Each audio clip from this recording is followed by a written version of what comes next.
Let's mic Janata journalist.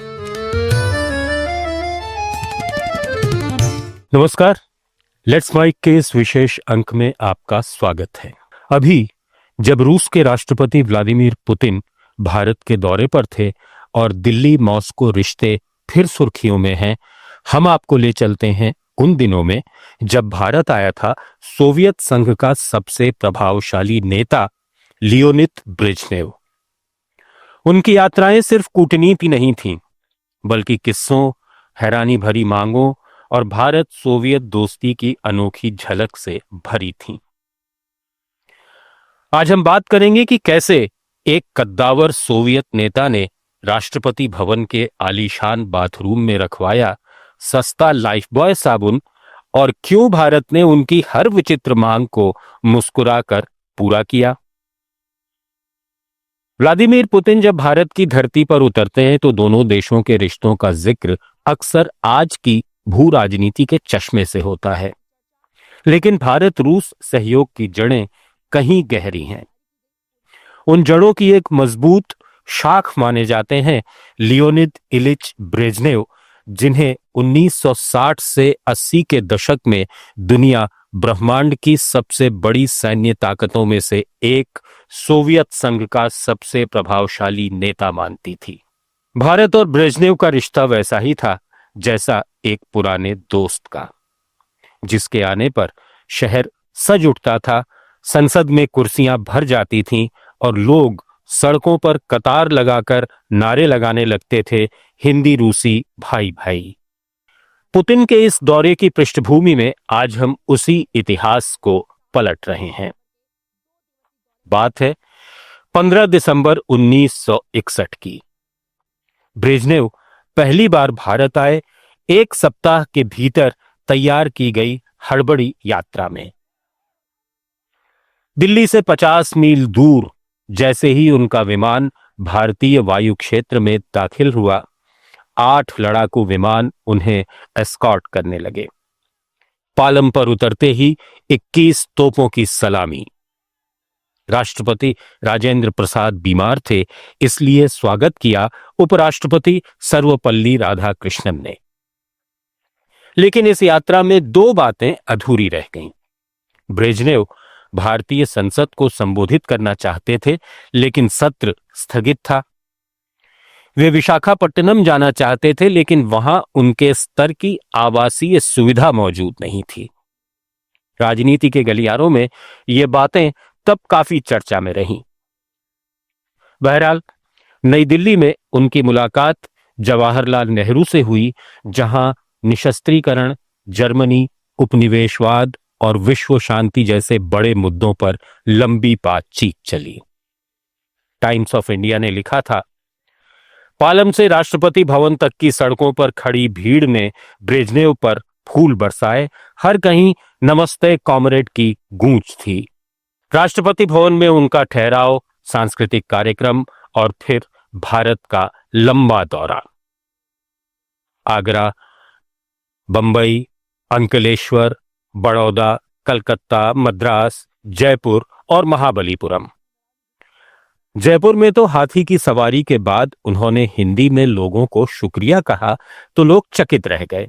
यही नहीं, अंकलेश्वर में उन्होंने अपना 55वां जन्मदिन मनाया, एक संयोग जिसने भारत सोवियत रिश्ते में एक नरम व्यक्तिगत परत जोड़ दी। अब चलिए उस यात्रा की ओर जो किस्सों से भरी हुई थी, 1973 की यात्रा। ये यात्रा 1971 के भारत पाकिस्तान युद्ध के 2 साल बाद हुई, जब भारत सोवियत गठजोड़ अपने चरम पर था। दिल्ली के राष्ट्रपति भवन को ब्रेजनेव के स्वागत के लिए नए सिरे से सजा दिया गया था, लेकिन तभी पहुंचा सोवियत दूतावास का एक अजीब अनुरोध। सोवियत मेहमानों के लिए राष्ट्रपति भवन के हर बाथरूम में लाइफबॉय साबुन रखवाया जाए। राष्ट्रपति भवन का स्टाफ हक्का बक्का था, क्योंकि विदेशी मेहमानों के लिए वहां दुनिया के सबसे महंगे साबुन रखे जाते थे, लेकिन लाइफबॉय उस समय का सबसे आम, सबसे सस्ता भारतीय साबुन। फिर भी सोवियत सम्मान की खातिर हर बाथरूम में लाइफ बॉय भी रखा गया और साथ ही महंगे साबुन भी। दूसरी मांग, कमरों की खिड़कियों में मोटे पर्दे लगाए जाएं। और तीसरी, ब्रेजनेव के कमरे में 2 इलेक्ट्रिक इस्त्रियां और आयरन बोर्ड उपलब्ध हों। स्टाफ मुस्कुराया भी, लेकिन आदेश पूरा किया गया। ब्रेजनेव की सुरक्षा और स्वास्थ्य को लेकर भी सोवियत पक्ष बेहद कड़ा था। हर मांसाहारी व्यंजन, chicken, mutton, fish, Indian doctor ही नहीं बल्कि सोवियत प्रतिनिधिमंडल का एक सदस्य बारीक जांच करता था। राष्ट्रपति भवन को खास निर्देश दिए गए कि फ्रिजों में हमेशा अनानास, अमरूद और अंगूर का जूस रहे। ब्रेजनेव उबले आलू और हिल्सा मछली पसंद करते हैं। सलाद में कोई मेयोनेज या मसाला नहीं होना चाहिए। वे सिर्फ 2 विशेष सोवियत वाइन, सिनांडली और मुकुजानी ही पीते हैं और सिर्फ बोरजोमी और नरजान मिनरल वाटर ही पिएंगे। भारत ने सब कुछ मुहैया कराया और बड़े आदर के साथ। 1973 की उस यात्रा में भारत ने ब्रेजनेव को ऐसा सम्मान दिया जैसा बहुत कम विदेशी नेताओं को मिलता है।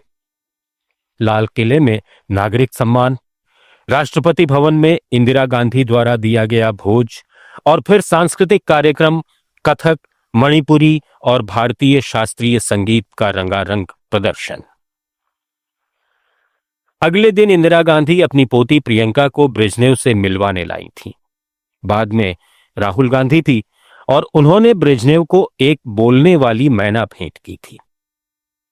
ये तस्वीरें उस समय अखबारों की सुर्खियां थीं, भारत सोवियत दोस्ती की मानवीय झलक। और हां, जो काम 1961 में नहीं हो पाया था वो 1973 में हुआ। ब्रेजनेव ने भारतीय संसद को संबोधित किया। दिसंबर 1980 इंदिरा गांधी सत्ता में लौट चुकी थीं। सोवियत सेना अफगानिस्तान भेजने के बाद ब्रेजनेव की सुरक्षा एक अंतर्राष्ट्रीय मुद्दा बन चुकी थी। मॉस्को से एक विशेष बुलेट प्रूफ कार भारत लाई गई और उसके साथ उसका ड्राइवर भी।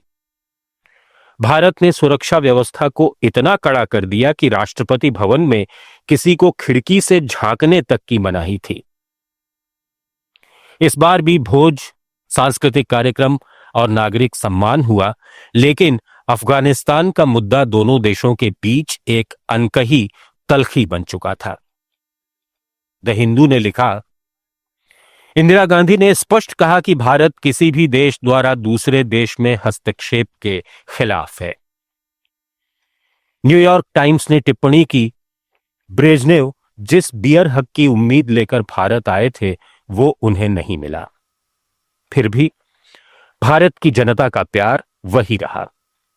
पालम हवाई अड्डे तक जाते समय सड़कों पर लोग खड़े थे, लाल सलाम, हिंदी रूसी भाई भाई के नारों के साथ।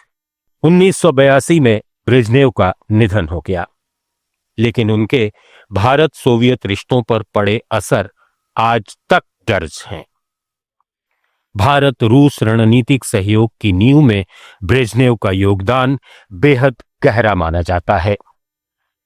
अब जब व्लादिमीर पुतिन दिल्ली आए और दुनिया एक नए भू राजनीतिक दौर से गुजर रही है, भारत रूस संबंधों को समझने के लिए ब्रेजनेव का अध्याय शायद पहले से कहीं अधिक प्रासंगिक है। उनकी यात्राएं हमें याद दिलाती हैं कि कूटनीति सिर्फ समझौतों, हथियारों या रणनीति की कहानी नहीं होती। कभी कभी एक लाइफ बॉय साबुन भी 2 देशों के रिश्तों के इतिहास में अपनी जगह बना लेता है। तो ये थी ब्रेजनेव से पुतिन तक भारत रूस संबंधों की दिलचस्प कहानी। कैसी लगी लेट्स माइक की ये पेशकश कमेंट बॉक्स में जरूर बताइए और बने रहिए लेट्स माइक के साथ।